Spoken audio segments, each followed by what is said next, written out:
So, Farron, obviously a big story this week, the suicide of Jeffrey Epstein. We will talk about that in the last hour of the show. In the last hour, in the previous hour, I should say, we were talking about the Ken Cuccinelli's new immigration rules and laws and the ongoing assault on immigrants and this sort of show that Donald Trump is putting on that is very much about him communicating to the base of his party that we are all in on this fight against brown people. And some of them will be undocumented immigrants. Some of them will be legal, so-called legal immigrants in line. Some of them will be the children of legal residents, but will be citizens. But they will have one thing in common, that the vast majority of them will come from a country like Guatemala or a country like Honduras, or perhaps a country, I don't know, from the Congo or from Somalia, or from Haiti. They will seek out anyone who has a hue that is less than lily white and in their minds, or is more than lily white in some respects, and they will inflict some type of punishment or humiliation on them, and that's what their base wants. And this very well could make for a very tight race. Obviously, Hillary Clinton won by 3 million votes last time, obviously because so many undocumented immigrants voted time and time again by putting a different hat on their head or something. But the Trump campaign is clearly trying to sort of eke out an electoral college strategy, and they need to motivate their base. But there's been stuff that's been happening this week in terms of money, which may implicate this race. I mean, there's talk that the economy is going to go south. And, we have been, you made this point earlier, on the Barack Obama trajectory. It has basically been untouched. But we could be headed towards the end of that road, and part of it could be brought about by Trump's trade war and maybe the fact that all that money that was supposed to go into jobs on the American Repatriation Act and the big tax cut, no jobs. So, what's your thoughts on that? Well, the way I always describe it is our economy. Look at it as the three little pigs, okay? We could have built our economy out of the bricks, and the bricks are essentially building an economy by building up the working class here in the United States. That's what happened following World War II. Strong economy, good recovery, and it's because people, not those at the top, but people were making money and they could afford things. That's building your house out of bricks. But instead, what we did as a country, we have a straw foundation upon which a stick house sits with a brick roof. Because those at the top, those are the bricks now, and that makes up the roof. And what's underneath it cannot support any of it, and it's only a matter of time before it comes crashing down.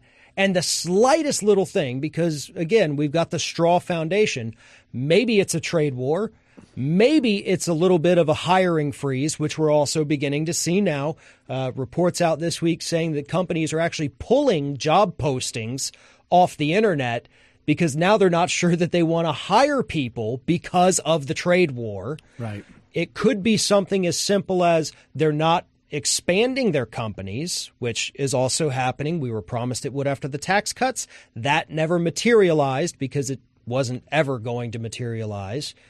And so now here we are. We're sitting on our straw foundation in our stick house with our brick roof, and that roof's about to come crashing down, and all of us are going to be affected. The question is it going to happen before 2020, or is it going to happen after and somehow get pinned on a Democrat if they win the 2020 election? Because that's what Trump will say on Fox News every day.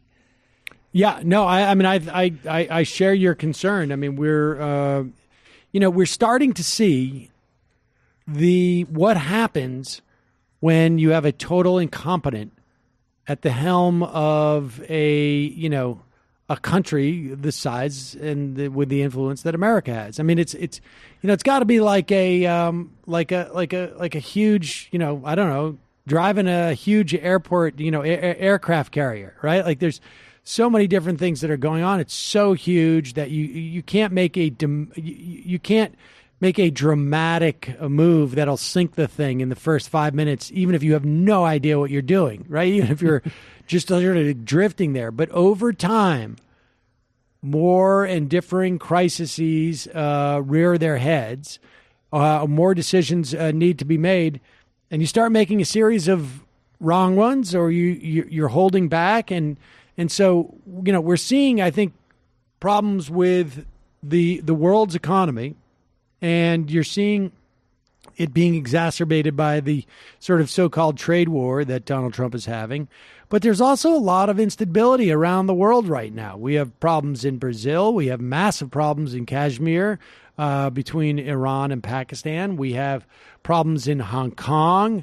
There's a lot of tumult going on, and there's a lot of problems overseas too with economies, and we're basically getting doing a real world experiment to see what happens when you have someone who is president who has no idea what they're doing.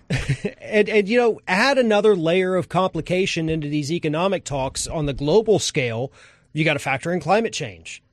The big banks and the major insurers across this globe for several years now, actually, the insurance industry for about 20 years, has had to factor in climate change to their cost. There's areas that they will not cover now. There's areas that they do cover, but at an exorbitant rate.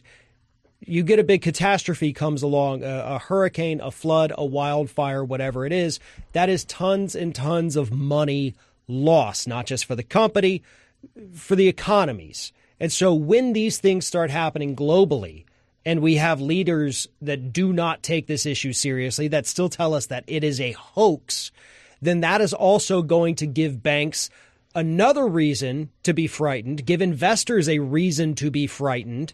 I mean, look, just this week, Bank of America warned investors recession is coming. Last week, Goldman Sachs sent a letter to investors saying, expect bad things on the horizon. Right. So when the big banks are saying this is coming, economists have been telling us for a year or two, this thing is coming.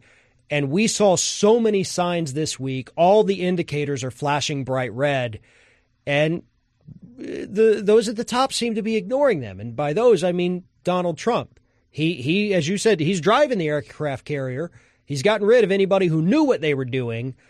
And we're going full steam ahead right into that iceberg. Yeah. All right. Well, look, let's take a quick break. And when we come back, we've got plenty more to talk about. Donald Trump has been on a bit of a jag, assaulting our environment and our health. And then, of course, we have a couple of stories about what's happening with the 2020 Democratic primary. Bernie Sanders has been basically pushing back on the type of coverage and the lack of coverage that his campaign's been getting in places like cable news, MSNBC, CNN. Obviously, Fox is going to be horrible anyways.